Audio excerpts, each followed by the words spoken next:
Cancer 29, a Muse weighing twins. This takes us back to Greek mythology, where the Muse, the spirit of inspiration, would balance this or that and try and make an informed decision in wisdom. And the balance implied here is the balance between the right brain and the left brain, the gut feeling, the intuitive side on the one hand, and the reason, the rationality, the does it check out on the other. And this is our life experience, isn't it? This is how we make up our whole trajectory in life. I know that makes sense to do this and I should be doing that, but actually I'm going to do this because it feels good. Or this feels nice, but actually I know what happens when I do that. I better use my head to make this one. So this degree is quite a lot to do with how we make our decisions. We can make the decisions with the body, or the mind, with the heart, with the soul. And it really just changes the kind of person we become. When we look at how we habituate to our decisions, we can see which way we have chosen to walk our path through life.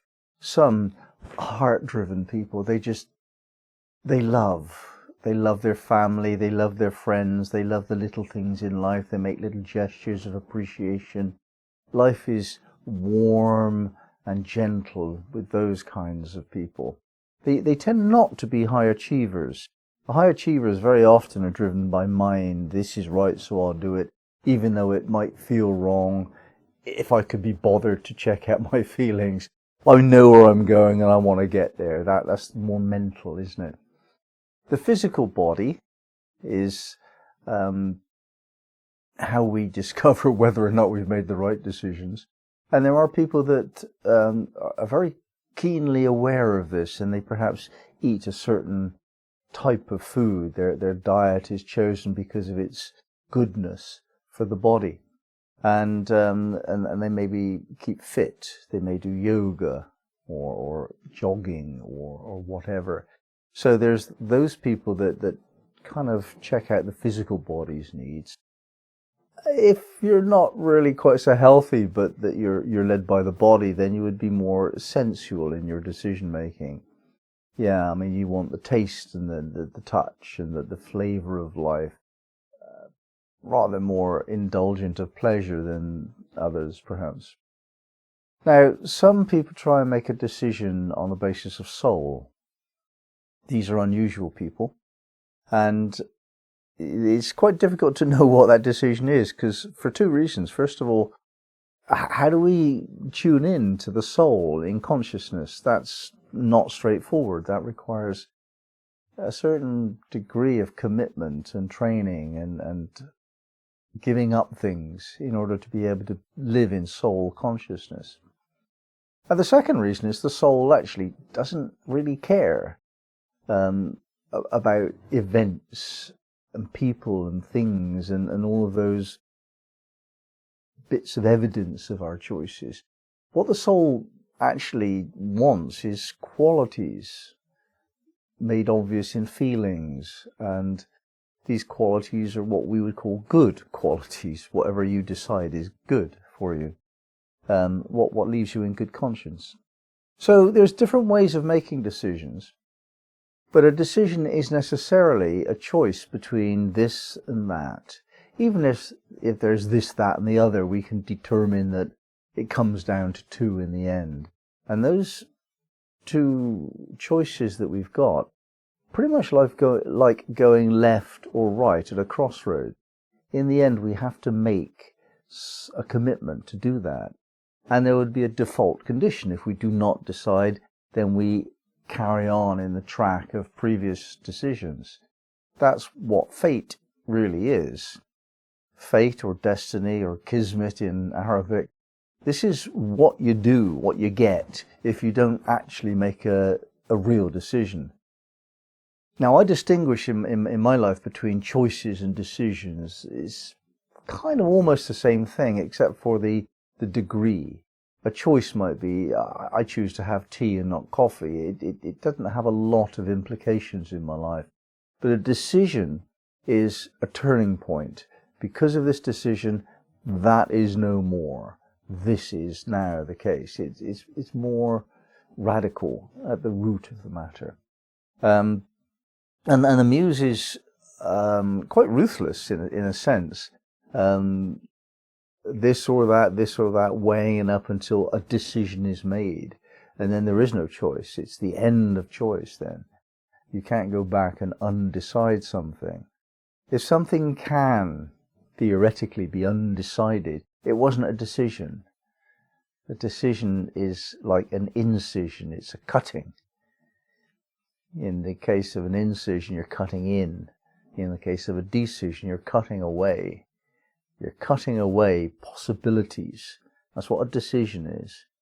So it is quite appropriate, really, to consult the Muse. In other words, to look into yourself, to see what inner guidance you have. The Muse is an anthropomorphic expression of something which is actually a quality within ourselves.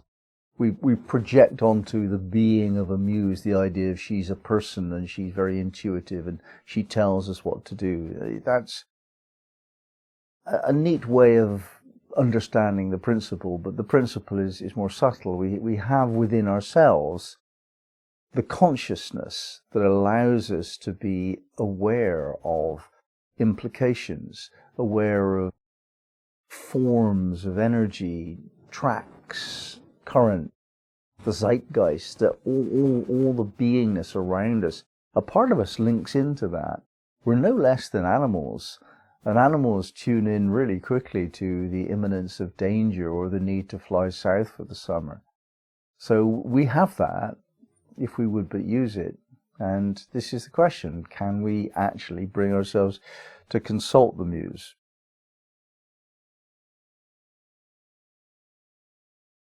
Life comprises experience and understanding, and we can see them as a polarity. The experience of what happens to us is just what that is. It's just us doing something. But contemplation of that, understanding what that means in terms of what we did before, was it right or wrong, in this trial and error process which life is. Did this trial lead to an error or not? That's what experience is, the trial, and the error is actually saying to yourself, how could I have done that better? It's not really, that was wrong, I'd better not do it again. It couldn't have been totally wrong, or you wouldn't have wanted to do it in the first place. Whatever experiences you have are well guided by some part of you, at least. Now, the error part of the trial and error process is giving meaning to your experience so that you get the knowledge available from any situation. And this is universal. When I was working in the corporate sector, my job was to bring feedback to people. I had to say, well, look, this is what's happening. There it is. That's actually what you did. You thought you were going to do this, but actually that's what happened. I measured the facts of the matter. And then, like, perhaps later I'd come back and I'd see what had been done with that information. And that process of responding to feedback and improvement of what comes next, that's called knowledge management in the corporate sector. It's one of the weakest divisions of any company. Almost no companies actually use the knowledge they have. And I can see this in the human condition as well. People do not respond very well to feedback. If you point something out, like, what you've done there is not going to lead in the direction you want to go. If you do that very softly, very gently, you might not get attacked. But it's very unlikely that people will appreciate that. And most people will reject it thoroughly. They'll, how dare you criticize me? Who do you think you are telling me things? It's not often that we open ourselves up openly and enthusiastically to receive what is perceived as criticism. So our reluctance to receive feedback is a part of our ability to process feedback. I usually tell the story of the amoeba. The amoeba, this most simple life organism, has one strategy. It goes in one direction until it can't anymore, and then it changes its direction. I don't think human beings are quite so intelligent as that, quite often. The wisdom here is all to do with balance.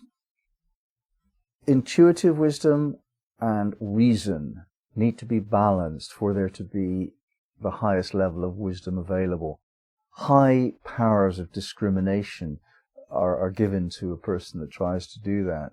So in any situation at all, you have to check out how it feels to you. Does this feel right? And then you have to think it through. Is this the right thing to do? And you have to play around with those two things, balance them in the scales of, like the Muse, in the scales of judgment, and then make your decision. Clearly, irrevocably, make your decision. It's a rare skill, this one. And it brings us into the foothills of soul consciousness. Soul consciousness is awakened by certain processes, and one of them is the balance between opposites. The golden rule is the essential wisdom, which is consider what you're going to do next. What impact will that have on someone else? Consider it from their point of view.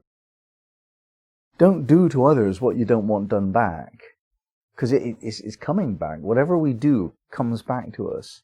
So if you don't want it to happen to you, then don't do it to somebody else. That's the golden rule.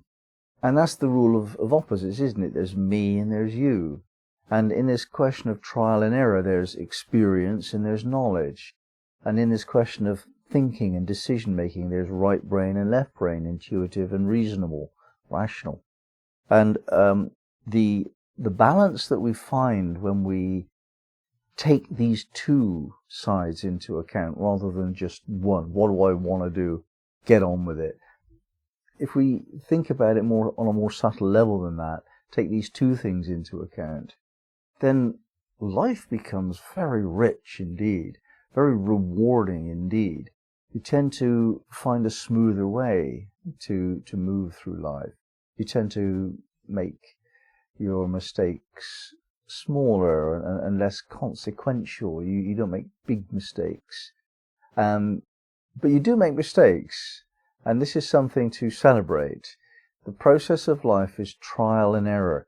And if you're a person that refuses to make mistakes, inevitably you're not going to take the risks that actually are necessary for a full and rewarding, rich life.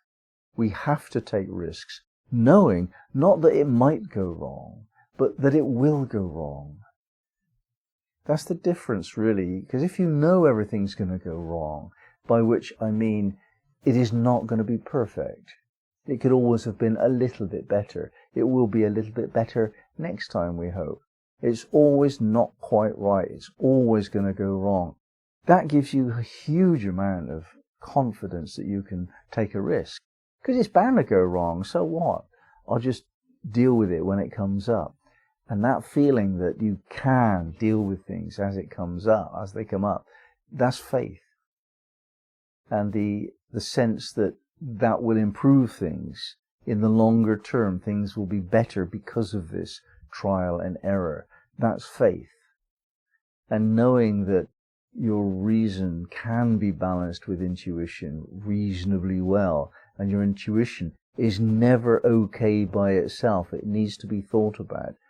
That takes faith as well. We have to believe that we have what it takes to make the right decisions in the longer term, or for the longer term. And in the meantime, everything that we do is not quite right. It's always a little bit wrong. Then all is well.